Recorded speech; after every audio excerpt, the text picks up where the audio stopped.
There are ships in the void that aren't made of metal. They're grown, birthed, and they're hungry. Inside one of them, a Mechanicus operative sent back a transmission before his systems failed. What he found wasn't a vessel, it was a living nightmare. Kilometers of flesh and bone, designed to consume entire worlds. This is what he saw before the signal went dark. There are things in the void that should not be named, and I have seen one born. I was Magos Secundus Helion Vex of the Adeptus Mechanicus, assigned to the observation station Gamma Tertius on the edge of the Cicatrix Maledictum, where the stars themselves seemed to bleed light into the darkness. My function was simple: record, catalogue, measure.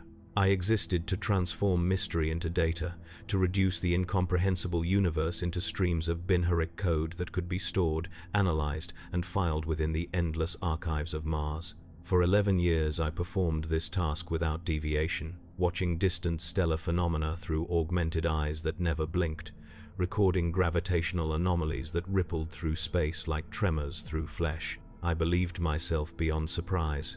I believed the universe held patterns I could learn to predict.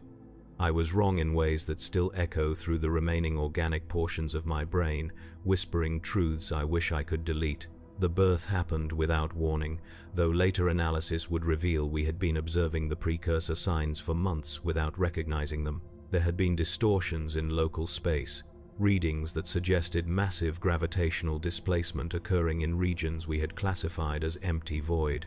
Background radiation patterns shifted in ways our algorithms flagged as anomalous but not threatening. We recorded everything, as protocol demanded, feeding data into cogitator banks that hummed with the accumulated observations of decades. None of it prepared us for what emerged. The void itself seemed to split open, not with violence but with a terrible organic deliberation, like skin parting around a wound that had been festering beneath the surface. What came through was not a ship in any conventional sense. It was a living thing, vast beyond immediate comprehension, its surface writhing with motion that seemed to follow no mechanical principle. The hull, if such a word could apply, pulsed with rhythms that suggested breath, digestion, circulation. I watched through every scanning array at my disposal as this thing oriented itself in space with movements that were unmistakably purposeful, unmistakably alive. The first coherent thought I managed was that we had witnessed the birth of a predator. My station was equipped with observation technology that could analyze stellar composition from 1,000 light-years away, could track individual asteroids through debris fields spanning entire star systems, could detect the heat signature of a single human body against the cold of space from distances that made planets look like motes of dust. I turned all of it toward the newborn creature. The data that returned was worse than incomprehensible. It was contradictory in ways that violated basic principles of physics and biology simultaneously. The object measured approximately 43 kilometers in length, though its exact dimensions seemed to fluctuate as I watched. Its mass readings suggested densities that should have created gravitational wells capable of capturing nearby debris, yet objects passed near it without deviation. Surface temperature scans returned values ranging from near absolute zero to temperatures that should have vaporized organic matter, sometimes from the same section of hull measured seconds apart. The thing was covered in protrusions that resembled nothing in my extensive database of xenoforms and vessel classifications. Some looked like towers of calcified bone, others like forests of chitinous spines, still others like vast sensory organs that turned slowly in space as if tasting the void itself. I activated every long-range auger, every passive sensor array, every piece of observation equipment the station possessed. The data streams became torrents. I processed them all, my augmented mind sorting through terabytes of information with mechanical efficiency, even as the organic portions of my consciousness recoiled from what the patterns revealed. This was not a ship that had been built, it had been grown. Every curve and spine and cavity followed principles of biological development rather than engineering. I could see what looked like circulatory systems visible beneath translucent sections of hull, vast tubes that pulsed with rhythmic contractions, pushing fluids that glowed with bioluminescence. I could see structures that resembled organs, arranged in patterns that suggested functionality I could not begin to guess. I could see what looked unmistakably like neural tissue spreading across the inner surface of the hull in dendritic patterns, creating networks that pulsed with electrical activity visible even through the creature's outer layers. It moved, not with the simple momentum of a ship under thrust, but with muscular contractions that rippled along its length, propelling it through space with movements that seemed to defy the absence of medium to push against. I watched appendages unfurl from the main body, each one hundreds of meters long, each one flexing and testing the void around it like a newborn creature learning the limits of its own body. Some of these appendages ended in structures that looked like weapons, arrays of biological cannons and acid sacs, and launch tubes that puckered and dilated as if practicing the motions they would soon perform in earnest. Others ended in grasping organs, massive claws and tendrils, and sucker-lined arms that opened and closed with rhythmic precision. I realized with dawning horror that I was watching the thing conduct self-examination, that it possessed enough awareness to test its own capabilities. The station's cogitator systems began flagging psychic disturbances. We were equipped with basic warp sense arrays, crude devices compared to what the Inquisition deployed, but sufficient for detecting major empiric activity. The readings spiked the moment I turned them toward the bioship, not the chaotic, roiling signatures associated with warp storms or demonic manifestation, but something different, something focused and purposeful and utterly alien. The psychic emanations came in pulses, regular as a heartbeat, each one carrying what my systems interpreted as command protocols. I watched the data scroll across my display and felt my remaining human instincts scream warnings my mechanical components could not process. This thing was not just alive, it was intelligent, not in any way I could relate to, not possessing thoughts or emotions or desires as organic beings understood them, but intelligent in the way a perfect machine is intelligent, carrying out functions with absolute efficiency because it had been designed for nothing else. I transmitted my initial findings to Mars, a compressed data burst that would take months to arrive and months more to be analyzed by tech priests who might or might not find my observations worthy of investigation. Protocol demanded it. Protocol also demanded I continue observation until either the subject moved beyond scanner range or new orders arrived. I settled in to watch, configuring my station systems for extended surveillance, diverting power from life support I barely needed to augmentation arrays and recording devices. I told myself this was a unique opportunity for knowledge, that understanding this xenoform could provide insights valuable to the Omnissiah's great work. I did not yet understand that I was watching something that existed beyond the boundaries of knowledge as the Mechanicus conceived it, something that violated the basic principle that understanding led to mastery. The bioship began to feed.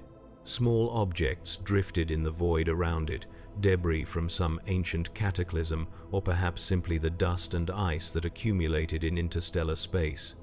I watched appendages extend, saw them sweep through the void, gathering these fragments with motions that reminded me sickeningly of a human hand scooping food. The gathered material was drawn toward openings in the hull that dilated like mouths, vast sphincters of muscle tissue that gaped wide enough to swallow hab blocks whole. I magnified the image, focused my most powerful optical arrays on these feeding apertures, and saw the interior for the first time. The passages beyond the openings glistened with moisture, their walls lined with what looked like cilia or sensory bristles that waved in patterns suggesting they were tasting what entered. The debris was drawn deeper into the ship, pulled along by peristaltic contractions visible through the semi-translucent tissues. I tracked the material's progress through the bioship's body using thermal imaging and mass detection. It traveled through a network of passages that branched and reconnected in patterns reminiscent of digestive systems, moving deeper into the core with each contraction. Eventually, it arrived in what I could only classify as a stomach, a chamber, perhaps 2 kilometers across, where my sensors detected a sudden spike in temperature and chemical activity. The debris was being dissolved, broken down at molecular level by acids and enzymes of such potency that my analysis systems flagged several as theoretically impossible given known chemical processes. What remained after digestion was not waste but raw material, organic slurry rich in carbon and trace elements that was pumped through more passages to destinations throughout the ship's body. I watched this feeding cycle repeat dozens of times over the following hours. The bioship was not merely consuming the debris, it was incorporating it, using the broken down matter to grow. I could measure the changes, small but detectable expansions in hull sections, new protrusions beginning to bud from the main body, existing structures growing denser and more complex. This thing did not have a metabolism in the traditional sense. It was a metabolism. Its entire existence oriented around the consumption and conversion of matter into more of itself. Every system I could identify served this single purpose. The circulatory network distributed nutrients. The neural web coordinated the hunting and feeding processes. The psychic pulses I detected were command signals, orchestrating the actions of countless subsystems with precision that made Imperial void ship operations look like the fumbling of children. 3 days after the birth, the bioship began moving with clear purpose. Its earlier movements had been exploratory, tentative. Now, it oriented itself toward a specific vector and began accelerating with muscular pulses that built steadily in frequency and power. I calculated its trajectory and felt something cold settle in my chest cavity where organic hearts once beat. It was heading toward inhabited space, toward the Tigris system, a cluster of mining worlds and orbital facilities supporting a population of approximately 4 billion Imperial citizens. The distance was vast, but at its current acceleration rate, the bioship would arrive within standard months. I transmitted another burst to Mars, this one flagged with urgent priority codes. I knew it would not matter. The bioship would reach Tigris long before any response could arrive, let alone any relief fleet. I should have maintained my distance, continued passive observation from the safety of my station. Instead, I made a decision that would define the remainder of my existence. I activated the station's small complement of observation drones, sophisticated sensor packages equipped with limited maneuverability and designed for close-range survey work. I programmed them to approach the bioship, to attempt external mapping of its structure, and if possible to find entry points where sensors could be deployed to observe internal conditions. I told myself this served the quest for knowledge. In truth, I was driven by something my augmented nature had not fully suppressed. Curiosity bordering on obsession. I needed to understand what this thing was, how it functioned, what purpose drove its existence. The drones launched in a dispersed pattern, approaching the bioship from multiple vectors to avoid presenting a unified target should it prove hostile.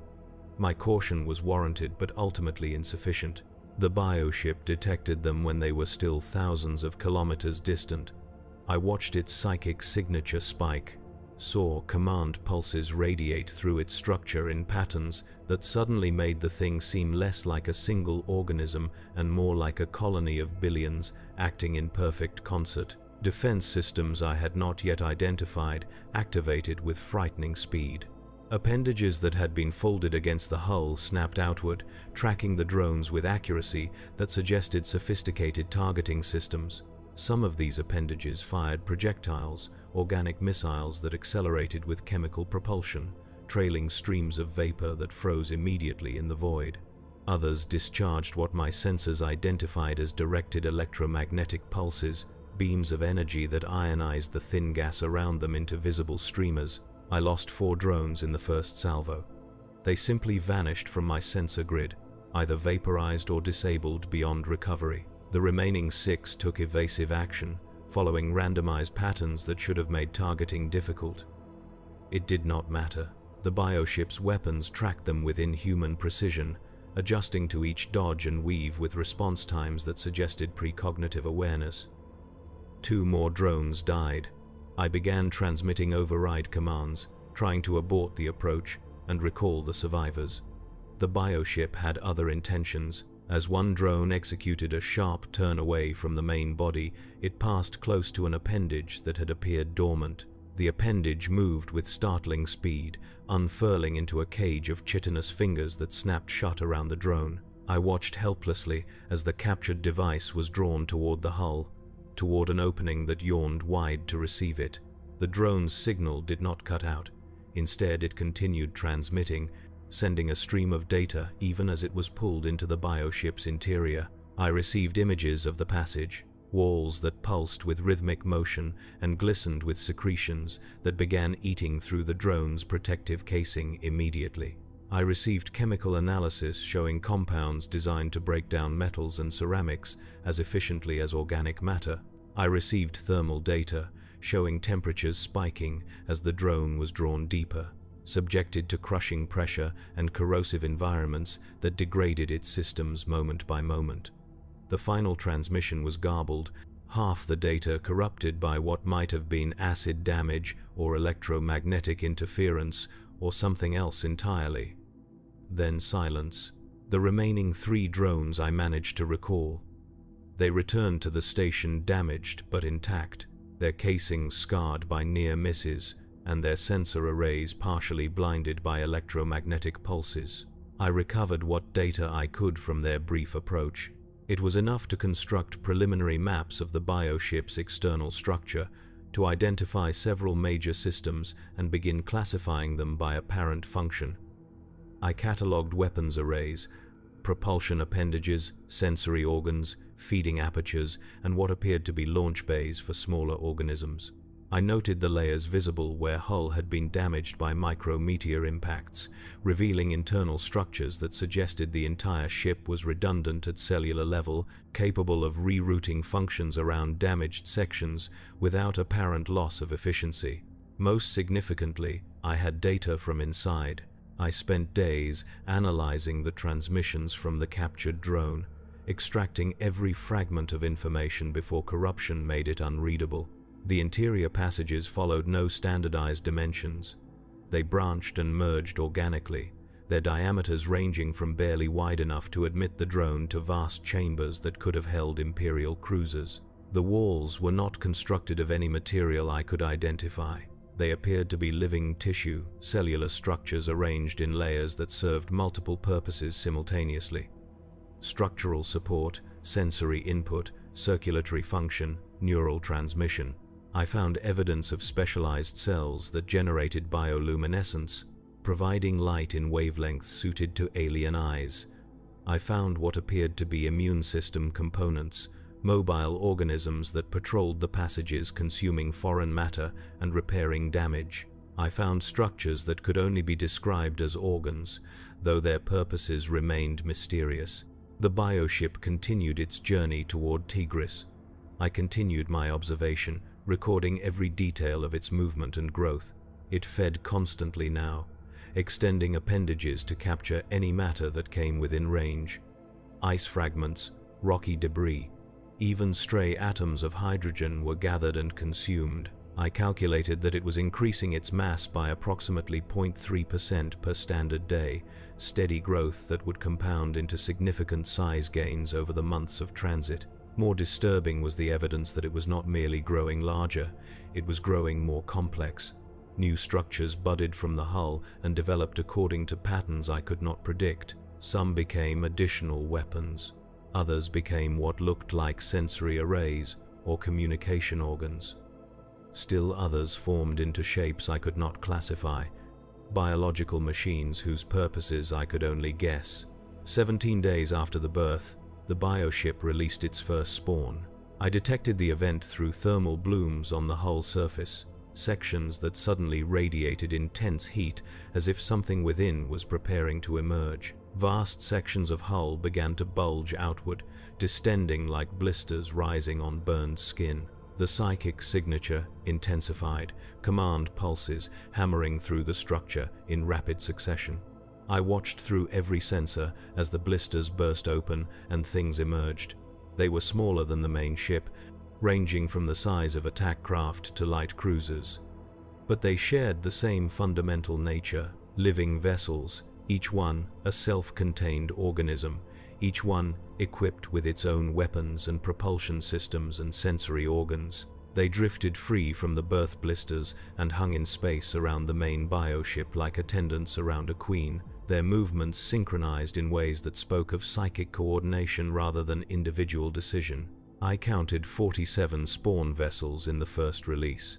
They organized themselves into a formation that would have done credit to an Imperial fleet, maintaining precise distances and orientations that optimized sensor coverage and firing angles. The bioship continued its course without deviation, but now it was not alone. It was accompanied by an escort of living ships that moved in perfect concert with their progenitor, extensions of its will given independent mobility. I watched this fleet for hours, mapping each vessel, noting the variations in their designs. No two were identical. Each had been specialized for particular functions, some clearly built for speed and scouting, others heavily armed for combat. Still others equipped with appendages that suggested boarding or capture capabilities. The implications were staggering. This was not merely a ship. It was a mobile hive, capable of creating its own support fleet from its own biomass. Every world it consumed would provide resources to birth more vessels. Every battle would allow it to adapt, incorporating effective traits into new spawn. It was a military force that could grow exponentially, limited only by the availability of matter to consume. I transmitted these observations to Mars, knowing they would arrive too late to matter for Tigris, but hoping they might save other worlds. I included detailed specifications of the bioship's capabilities, tactical assessments of its weapons and defenses, strategic analysis of how it might be countered. I recommended immediate mobilization of multiple battle groups, suggested engagement ranges and weapon types that might prove effective, outlined evacuation protocols for worlds in the creature's path. Then I did something that violated every protocol of the Adeptus Mechanicus. I packed my most critical equipment into the station's sole lander and prepared to follow the bioship. The rational justifications came easily. Continued close observation would provide data that could save countless lives. My station was automated and would continue passive monitoring whether I remained or not. The lander was equipped with sophisticated stealth systems that might allow me to approach undetected where drones had failed. All true and all secondary to the real reason I needed to know. The bioship represented something unprecedented in my experience, a form of life that operated on principles I had never encountered.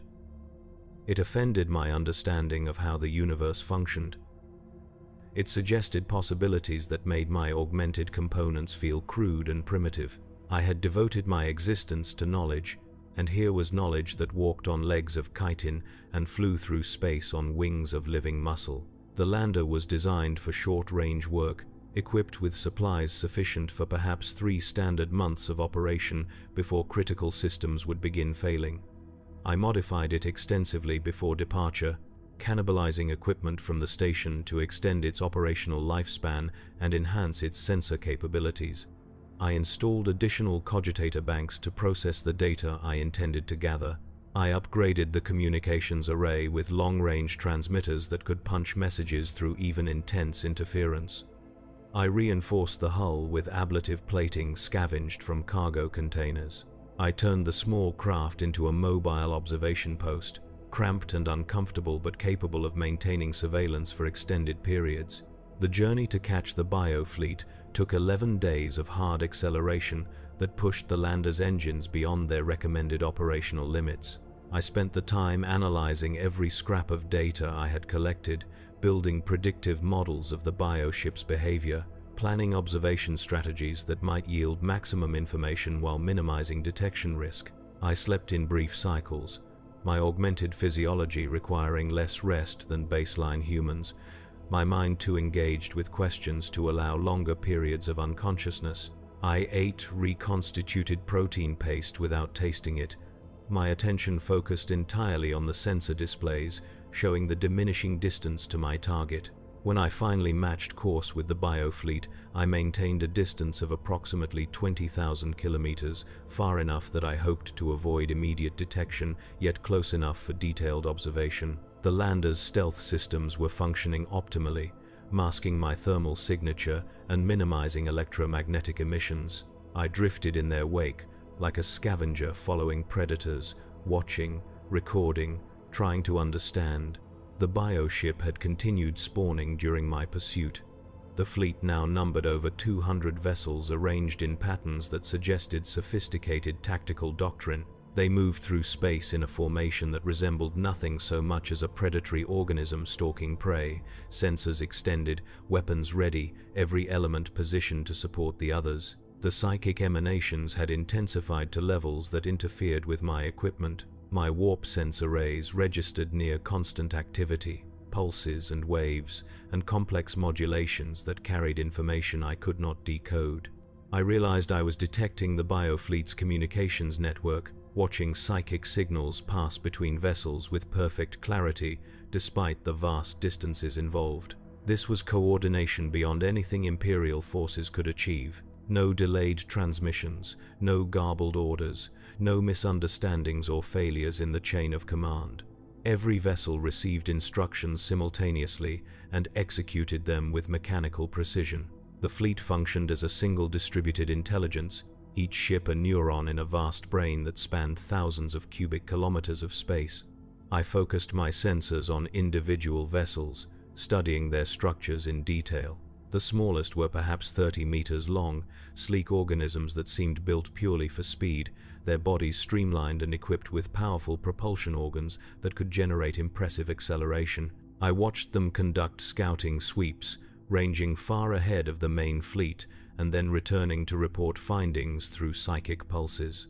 Medium-sized vessels were more diverse, some equipped with obvious weapons, others with appendages suited for grasping or boarding, still others covered in sensory organs that suggested specialized reconnaissance functions. The largest spawn vessels rivaled Imperial frigates in size, massive creatures bristling with biological cannons and protected by hulls thick enough to withstand significant punishment. The bioship itself continued to grow. I maintained careful measurements of its dimensions and calculated that it had increased its length by nearly 4 kilometers since my initial observations. New structures appeared regularly, budding from the hull and developing into mature systems within days. I watched weapons arrays grow from tiny nodules into massive installations capable of launching projectiles the size of landing craft. I watched sensory organs develop from simple light-sensitive patches into complex arrays that could probably detect a human heartbeat at 100 kilometers. The rate of development was impossible by any standard I knew, suggesting metabolic processes operating at efficiencies that violated thermodynamic principles. 63 days after departing my station, the biofleet reached the outer system of Tigris. The first engagement was brief and utterly one-sided. A patrol flotilla of the Imperial Navy, 3 Sword-class frigates conducting routine sweeps of the system's edge, detected the biofleet on long-range augers and moved to investigate. Standard protocol for contact with unknown vessels. Challenge, identify, prepare for possible hostile action. I listened to their transmissions, heard the confidence in their Vox traffic as they approached what they assumed were simply unusually configured ships. That confidence lasted until they achieved visual contact. I heard the shock in their voices as they realized they faced something alive. I heard confusion turn to alarm, turn to terror as the biofleet's weapons opened fire. The bioship did not engage directly. It hung back while its spawn vessels swept forward in a coordinated assault that demonstrated tactical sophistication equal to anything in Imperial doctrine. The smaller, fast attack organisms came first, swarming the frigates from multiple angles, forcing them to split their defensive fire. Then the medium vessels closed, launching projectiles that I identified as living ammunition, organisms engineered to survive the void and impact with explosive force. The Imperial ships fought well, their weapon batteries tracking targets with practiced efficiency, their void shields flaring as they absorbed impacts. It was not enough. The biofleet adapted to their tactics in real time, vessels adjusting their approach vectors to exploit gaps in defensive coverage, weapons retargeting to focus fire on ships whose shields showed signs of weakness. The first frigate died 17 minutes after engagement began. Its void shields collapsed under concentrated fire, and the hull beneath was laid open by projectiles that bored through armor like insects through rotting wood. I watched atmosphere vent from dozens of breaches, saw secondary explosions ripple along its length as plasma conduits ruptured and munitions cooked off. It drifted dead in space, a tomb for the 1,000 souls who had crewed it. The second frigate lasted 9 minutes longer, managing to destroy several of the smaller bio-vessels before it too was overwhelmed. The third attempted to disengage, its captain recognizing the impossibility of victory and seeking to withdraw and warn the inner system. The biofleet did not allow it.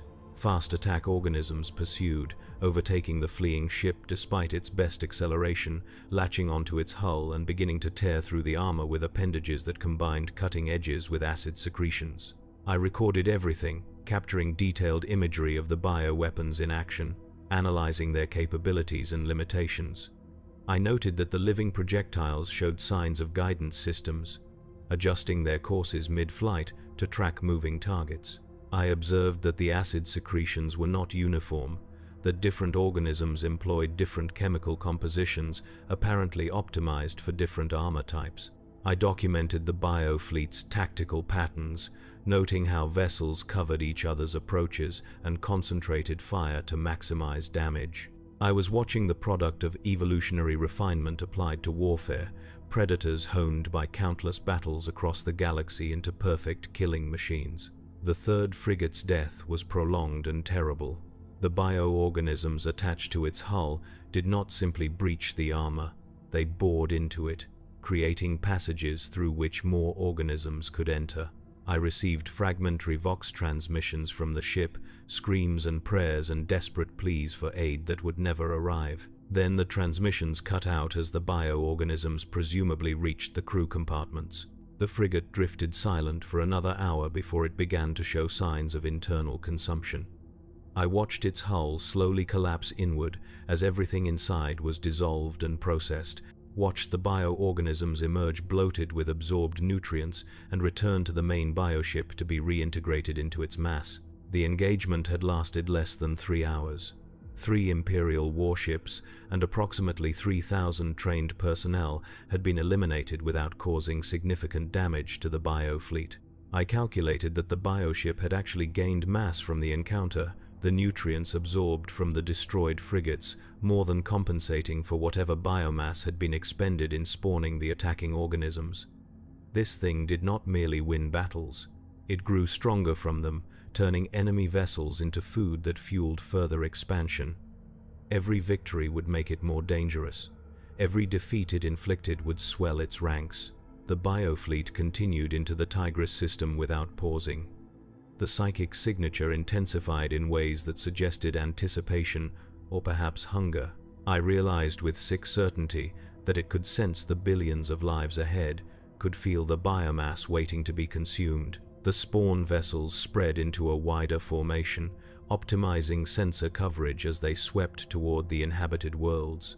I followed at maximum stealth, my systems minimized to the point that I was running on emergency power alone, hoping my minimal signature would be lost in the background radiation of space. Tigris Prime was a mining world, its surface pocked with open-pit excavations and covered with processing facilities that refined ore for shipment to Forge worlds throughout the sector. Population: 1.7 billion, mostly indentured workers and their families living in vast hab complexes built around the mining sites. Orbital defenses: 4 Monitor-class system defense ships, outdated designs with limited void combat capability, supported by a network of weapon platforms and minefields. On paper, it seemed like reasonable protection for a world of limited strategic value. Against what approached it was utterly inadequate. The System Defense Force detected the biofleet when it was still 4 days from Tigris Prime. They began broadcasting warnings, demanding identification and transmitting threat assessments to planetary authorities. I listened to their communications and heard the growing desperation as reports from the outer system arrived, as survivors from merchant vessels that had witnessed the patrol flotilla's destruction shared their testimony. The planet's governor ordered a general evacuation, but moving 1.7 billion people off-world would take months, even with every available transport working continuously. The defense forces prepared for a battle they had to know they could not win, buying time for as many civilians as possible to escape. The biofleet arrived at Tigris Prime, preceded by a wave of psychic pressure that sent every psyker in the system into convulsions.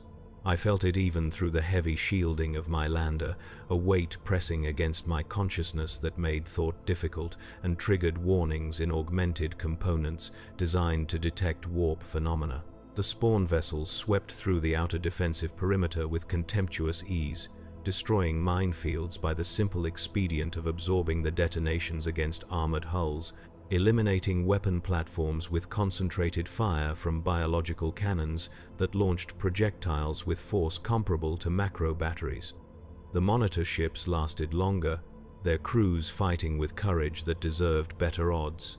But courage means nothing against an enemy that feels no fear and learns from every exchange. I watched the bioship take up position in high orbit, hovering above Tigris Prime like a vulture over carrion. Spawn vessels descended toward the surface in organized waves, protected by larger organisms that engaged the remaining orbital defenses. The invasion had begun. I maneuvered my lander into the shadow of a destroyed weapon platform, using its wreckage to mask my signature, and trained every sensor I possessed on the planet below. What I witnessed in the following days would have broken a mind less reinforced by augmentation.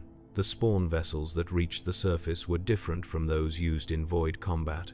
These were specialized for planetary assault, their bodies equipped with appendages suited for movement in gravity and atmosphere. Some were quadrupedal, others moved on, undulating bellies or chitinous legs that numbered in the dozens. All were accompanied by smaller organisms, human-sized creatures that poured from the larger vessels in swarms that darkened the sky. These smaller organisms were clearly designed for close combat, equipped with razor-edged claws and fangs and appendages that served as biological weapons. They moved with frightening speed and coordination, responding to psychic commands that directed them toward population centers with unerring accuracy. The Imperial Guard regiments stationed on Tigris Prime fought desperately.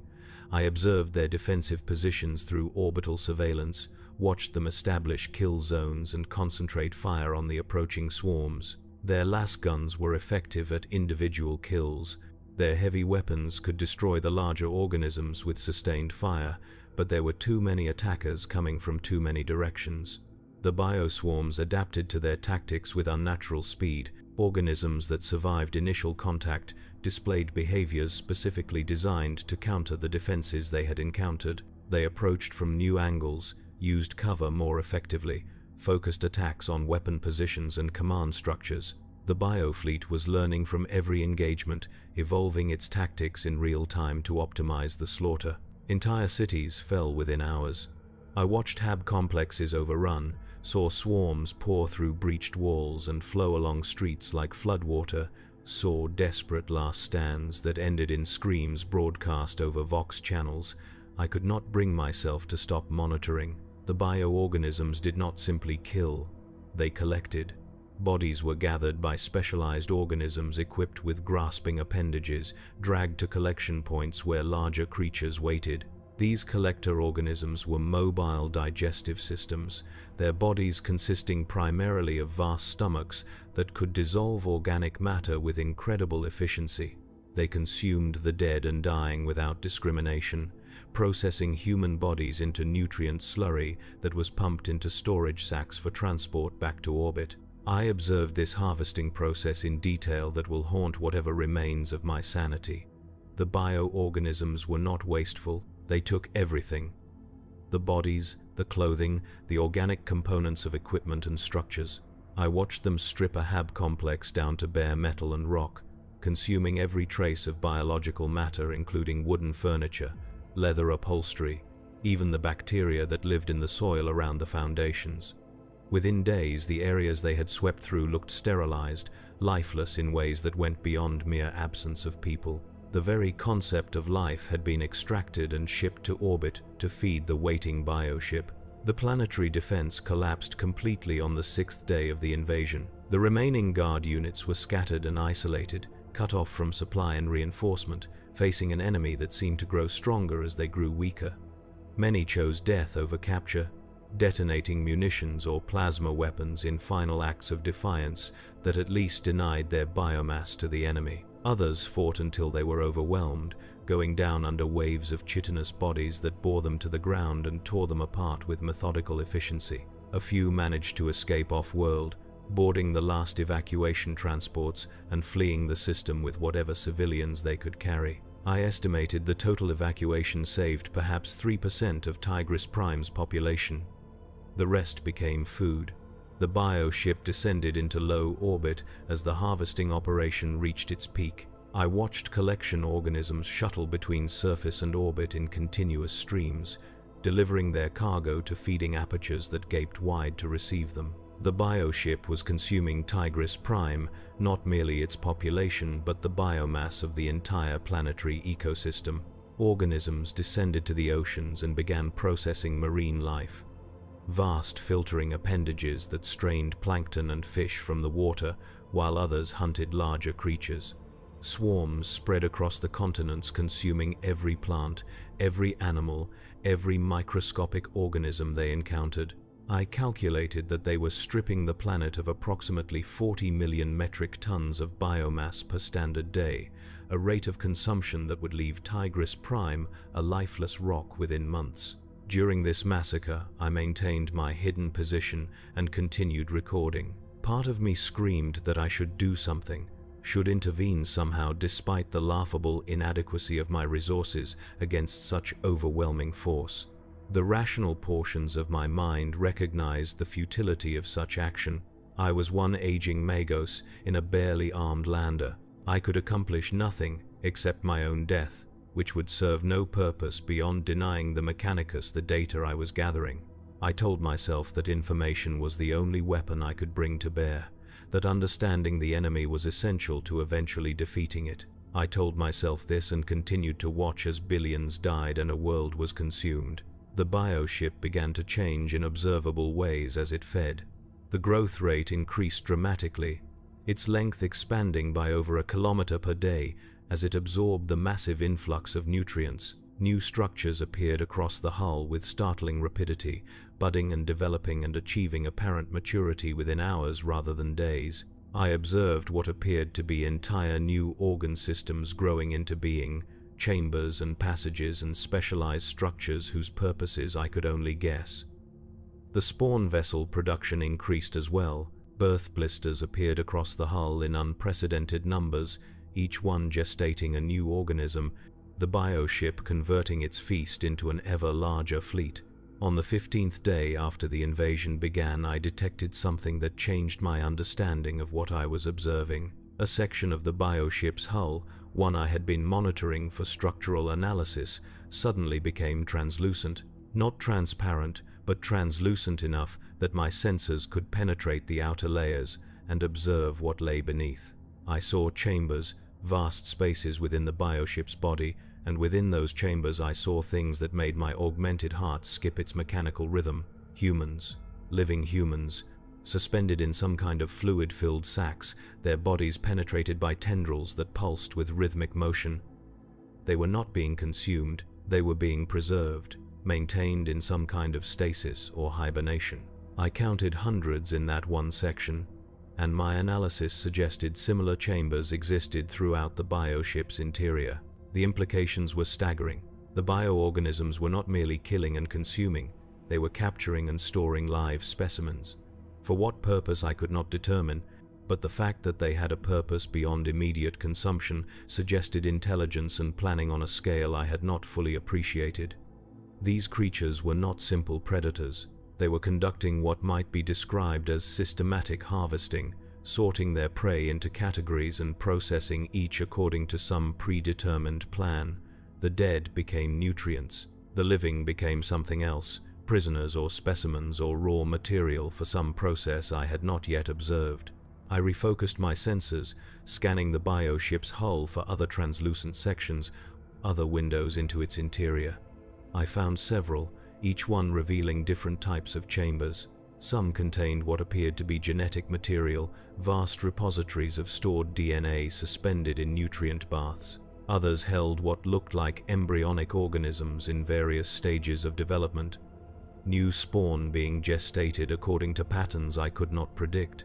Still others contained structures I could not classify, biological machines whose functions defied my understanding. I was looking at the interior of an organism more complex than anything in Imperial records, a living factory that could consume, process, store, and recombine biological material with efficiency that made Mechanicus Manufactorum's look primitive by comparison. My observations were interrupted by a sudden spike in the bioship's psychic signature. The pulses that had been constant since my first detection intensified into a wave that sent pain lancing through my organic brain tissue despite all augmented protections. My cogitators registered massive electromagnetic fluctuations, energy readings that spiked beyond the capacity of my sensors to measure accurately. Something was happening inside the bioship, some process activating that dwarfed everything I had observed so far. I watched the hull ripple with motion, saw structures that had been dormant suddenly activate, felt the psychic pressure build until the very fabric of space seemed to strain under its weight. The bioship was preparing to leave. The harvesting of Tigris Prime was not complete. Vast stretches of the planet remained unprocessed, but apparently the bioship had determined it had gathered sufficient resources. The spawn vessels began returning to orbit in organized waves, reintegrating with the main body through apertures that opened to receive them. I watched as organisms that had been conducting surface operations were literally absorbed back into the bioship, their individual structures dissolving as they merged with the greater whole. The fleet was consolidating, drawing itself back together into a more compact formation suitable for void travel. Within hours, the swarm of hundreds of independent vessels had reduced to perhaps 50, the rest consumed and integrated into the bioship's mass.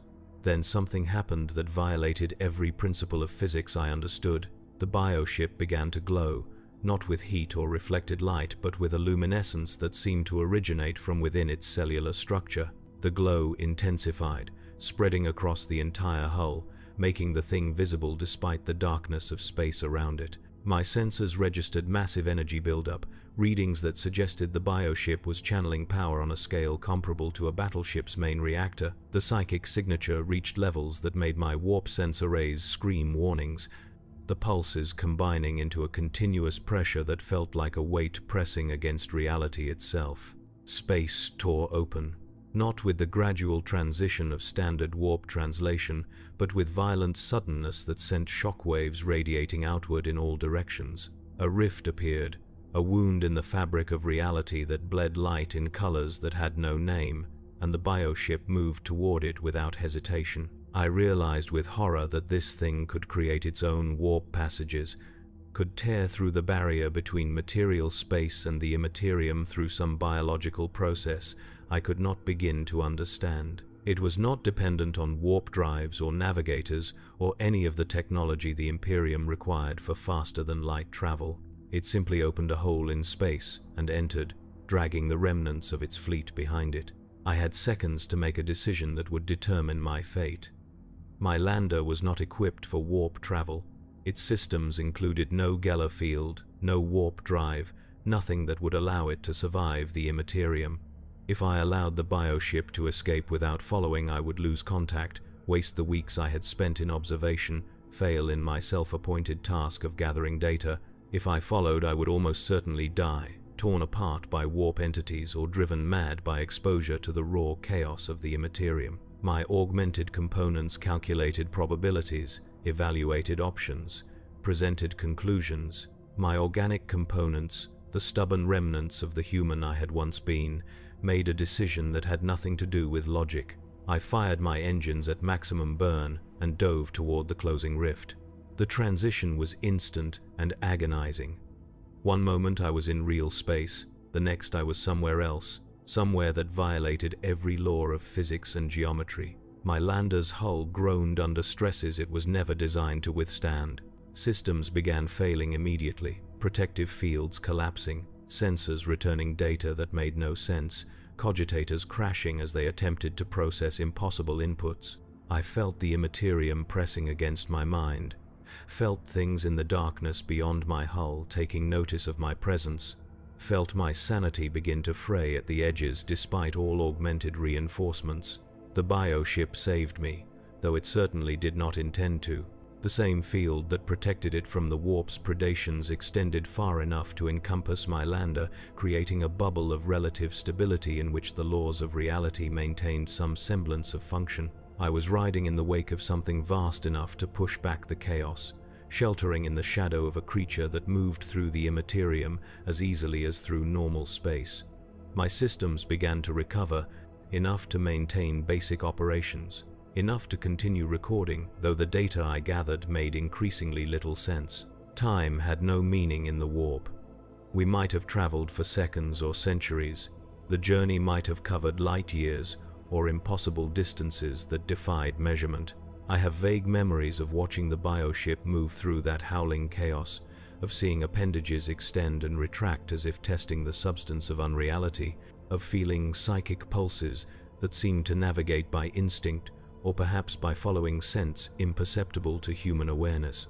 I remember seeing things in the distance, vast shapes that might have been daemons or might have been warp predators or might have been something else entirely, and I remember watching the bioship avoid them with movements that suggested long practice at this form of travel. Then we were through, reality reasserting itself with a shock that felt like being born. My lander's systems stabilized, sensors returning to normal function, cogitators rebooting and beginning to process the data backlog that had accumulated during our time in the warp. I ran immediate diagnostics and found damage throughout my craft. Nothing immediately critical, but enough that I would need to conduct repairs soon if I wanted to maintain operational capability. I checked my chronometer and discovered that by its reckoning we had been in the warp for 7 days. Whether that matched the time experienced by the bioship or bore any relation to how long had passed in real space, I had no way to determine. We had emerged in an unknown system, coordinates that matched nothing in my navigation databases. My sensors showed 6 planets orbiting a yellow star, none of them obviously inhabited, but several possessing atmospheric compositions compatible with human life. The bioship oriented itself toward the 4th planet, the one that returned spectroscopic readings showing rich biodiversity, oceans and forests, and complex ecosystems that had never felt human touch. I realized with weary inevitability what would happen next. The bioship had traveled light years in days, had crossed distances that would take Imperial vessels months or years, all to find another feeding ground. The harvest would begin again. But first, the bioship did something I had not observed before. It stopped in high orbit and began a process that I can only describe as metamorphosis. Sections of hull that had appeared solid became suddenly fluid, reshaping themselves into new configurations. Organs moved within the body, repositioning themselves according to patterns that suggested optimization for new purposes. The spawn vessels that had remained integrated with the main body began to emerge, but these were different from the previous generation. They had been redesigned, modified based on whatever lessons the bioship had learned during the Tigris Prime invasion. I watched new weapon types develop, saw armor patterns that looked thicker and more complex, observed sensory organs that suggested enhanced capability. The bioship was adapting, not through slow evolutionary change across generations, but through direct modification of its own structure and the structures of its spawn. It had encountered resistance at Tigris Prime, had observed Imperial tactics and weapons, and now it was redesigning itself to counter what it had learned. Future invasions would face an enemy that had already adapted to Imperial doctrine, that had already developed countermeasures to standard defensive strategies. Every world it attacked would make it better at attacking the next. Every battle would refine its capabilities. This thing was not merely a weapon, it was a weapon that improved itself through use.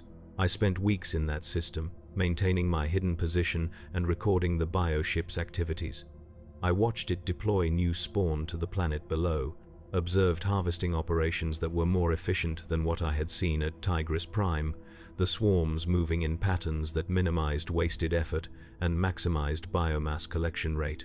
I watched the bioship feed and grow, absorbing the life of an entire world to fuel its endless expansion. I documented new spawn types being birthed, catalogued their capabilities, tried to predict what they might be designed to do. I composed detailed reports that I transmitted toward Imperial space at intervals, hoping that at least some of them would reach receivers who could make use of the intelligence. My supplies dwindled. The lander's recycling systems could only extend resources so far, and I had been operating for months beyond the craft's designed endurance. I faced a choice. Attempt to return to Imperial space using the limited fuel and supplies remaining, or continue observation until my systems failed completely. The decision should have been simple. My duty to the Mechanicus demanded that I preserve the data I had gathered, that I return to civilization and deliver my reports in person. But the obsession that had driven me to follow the bioship had only grown stronger. I needed to know more. I needed to understand not just what this thing did, but how it did it, what principles governed its existence, what purpose drove it across the galaxy, consuming everything it encountered. So I made a decision that will define me until whatever end awaits. I plotted a course that would bring my lander close to the bioship during one of its feeding operations, close enough that I might be drawn into its interior the way my drone had been drawn in so many months before. If I was captured and consumed, at least my death would serve the purpose of knowledge. If I somehow survived and managed to observe the bioship's internal functions directly, the intelligence I could gather might save worlds.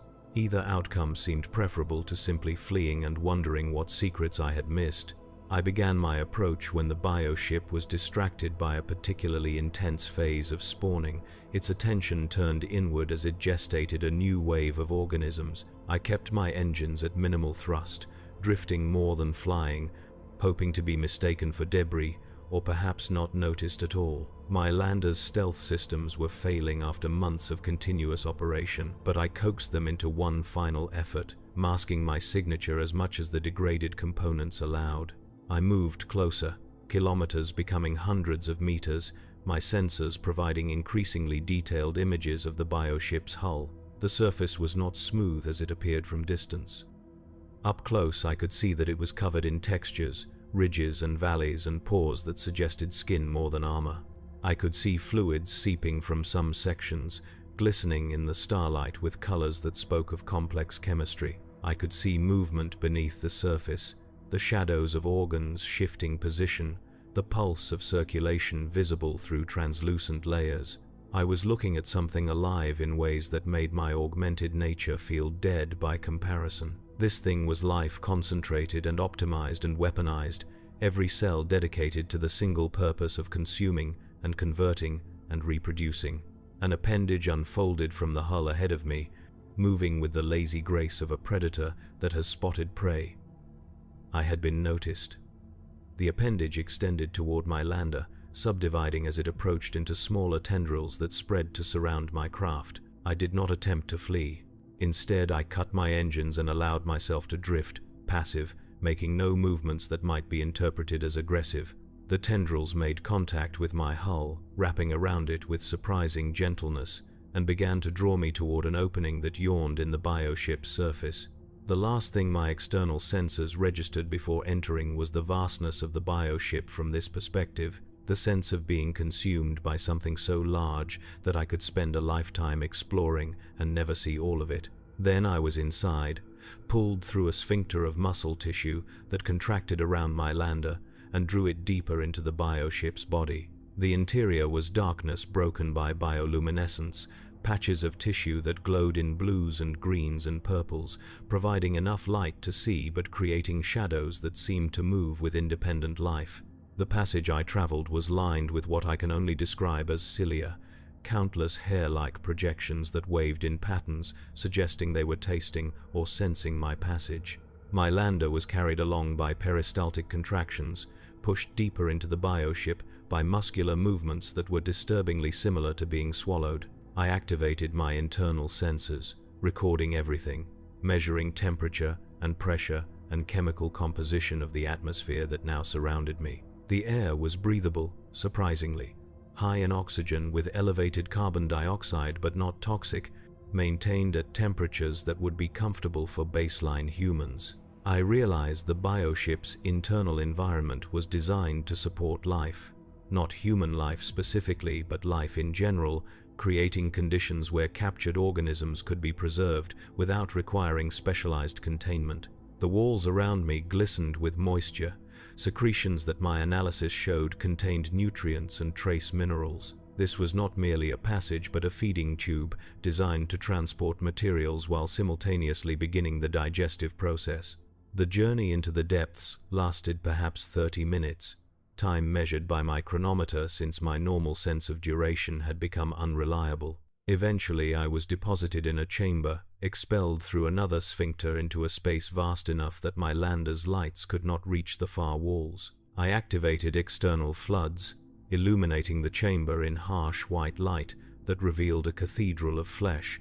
The walls curved upward into darkness, supported by structures that resembled ribs or perhaps buttresses, biological architecture that served structural purposes while also fulfilling functions I could only guess.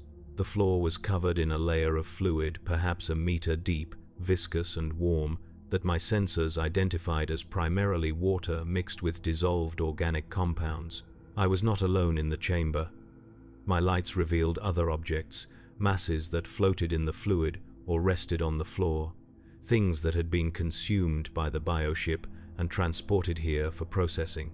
I saw chunks of stone and metal, fragments of destroyed buildings or perhaps ships, already beginning to show signs of dissolution as the bioship's digestive fluids ate into them. I saw more organic material, piles of biomass that might have been plant matter or animal tissue, impossible to identify in their current state of decomposition. I saw what might have been bodies, human or alien, reduced to masses of flesh that were slowly being absorbed into the fluid. I suited up, donning the environmental armor my lander carried for occasions requiring external activity. The suit was old, its systems showing the wear of decades of use, but it sealed properly and provided protection from the chamber's atmosphere and the fluids that covered the floor. I opened the lander's hatch and stepped out, immediately sinking knee-deep into the warm, viscous liquid. The sensation was disturbing beyond the physical discomfort. The knowledge that I was wading through what amounted to the bioship's stomach acid, that the same fluids slowly dissolving the debris around me were being held back from my flesh only by a layer of aging armor. I began to explore, moving carefully through the chamber, my suit's lights cutting through the bioluminescent gloom. The walls were not smooth but covered in features, orifices that might have been secondary digestive openings, nodules that pulsed with internal light, structures that looked disturbingly like eyes, though they showed no signs of following my movements. I approached one wall and touched it, feeling warmth through my glove, feeling the subtle pulse of circulation beneath the surface. I took samples, using the small cutting tools my suit carried to extract pieces of tissue for later analysis. The bioship did not react, did not seem to notice or care about this minor damage. I found passages leading out of the chamber, openings in the walls that suggested the bioship's interior was networked, chambers connected by corridors in ways that might mirror an animal's internal anatomy or might follow completely alien organizational principles. I chose one passage at random and entered, leaving my lander behind with its automated systems set to continue recording. The passage was narrower than the main chamber, barely wide enough for me to walk upright, its walls close enough that I could touch both sides simultaneously. They were warm, almost hot, and they moved with rhythmic contractions that pushed me forward whether I willed it or not. I traveled deeper into the bioship, moving through a maze of passages and chambers, each one different from the last. I found chambers that appeared to be storage, filled with organized masses of biological material suspended in preservative fluids. I found chambers that looked like workshops, where I could see organisms being assembled piece by piece from component parts, new spawn being constructed through processes that combined gestation with something closer to manufacturing. I found chambers full of captured humans, hundreds of them suspended in fluid-filled sacks exactly as I had observed through the translucent hull sections, their bodies penetrated by feeding tubes but showing signs of life, their chests rising and falling with slow respiration. The sight of these preserved humans affected me in ways my augmented nature usually suppressed. They were not dead, but they were not truly alive. existing in some state between that served purposes I could not fathom. Why keep them? What use did the bioship have for living humans beyond their value as biomass? I moved closer to one sac, peering through the translucent membrane at the face of the person within. Female, young, her expression peaceful, as if she merely slept. I checked my instruments and confirmed she was alive, her heart beating slowly, her brain showing minimal activity, sedated perhaps, or simply maintained in hibernation by the bioship's systems.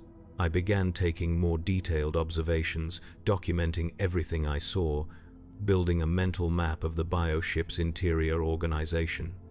What I discovered suggested structure far more complex than I had imagined. The bioship was not simply a vessel or even a single organism. It was an ecosystem unto itself, a mobile biosphere containing thousands or perhaps millions of component organisms all working in concert. I found what appeared to be immune system components, mobile organisms that patrolled passages and consumed foreign matter, attacking anything that did not belong. I found what looked like neural tissue spread across walls and ceiling, creating networks that pulsed with electrical activity, transmitting signals between distant sections of the bioship. I found specialized organs whose purposes I could only guess. Massive bladders that might store energy, or perhaps serve as ballast. Crystalline structures that generated electrical charges, chambers filled with gases under tremendous pressure. Time became meaningless.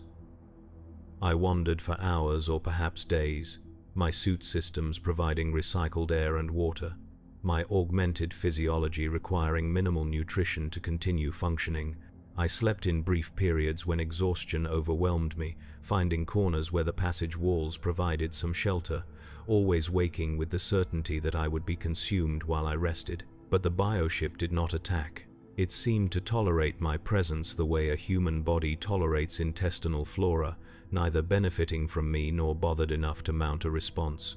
I eventually reached what I can only describe as the bioship's brain, a chamber deep in the core, perhaps 5 kilometers from where I had entered if my navigation calculations were accurate. The chamber was vast, its walls covered entirely in neural tissue that pulsed with patterns of light, electrical activity visible as it propagated through the network. The floor was dominated by a structure that defied easy description.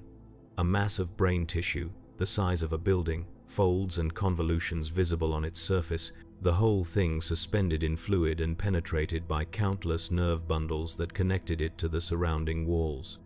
This was the bioship's control center, the seat of whatever intelligence guided its actions. I approached as close as I dared, my sensors recording the electromagnetic fields that radiated from the brain structure, trying to decode the patterns of activity.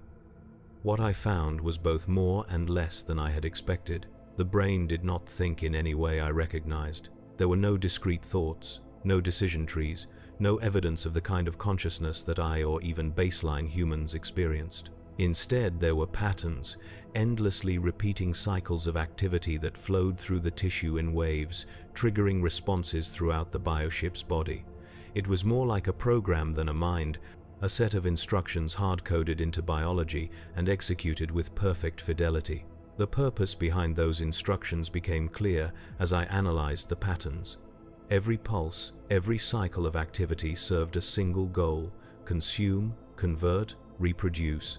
The bioship did not choose to attack worlds. It did not decide to harvest biomass.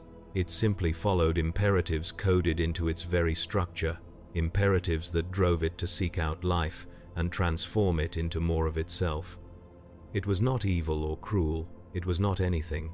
It was a machine made of flesh, operating according to programming so fundamental that it existed at cellular level, and it would continue operating until it consumed everything or was destroyed.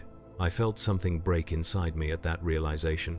I had spent months pursuing this thing, had risked everything to understand it, driven by the belief that comprehension would somehow provide answers. But there were no answers.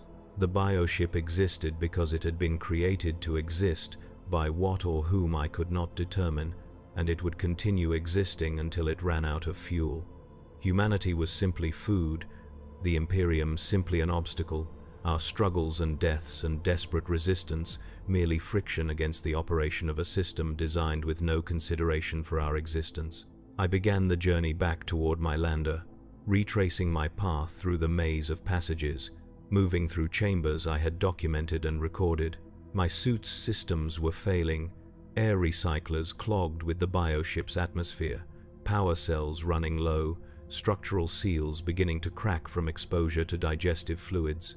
I pushed on because there was nothing else to do, because giving up would mean dying here in the darkness without anyone ever knowing what I had learned. I thought about the humans in their preservation sacks, wondered if they would be consumed eventually, or if the bioship would keep them indefinitely, living trophies of worlds it had devoured. I found my lander still intact, floating in the chamber where I had left it, its systems continuing their automated recording as programmed. I climbed aboard, sealed the hatch, and immediately began plotting an escape route.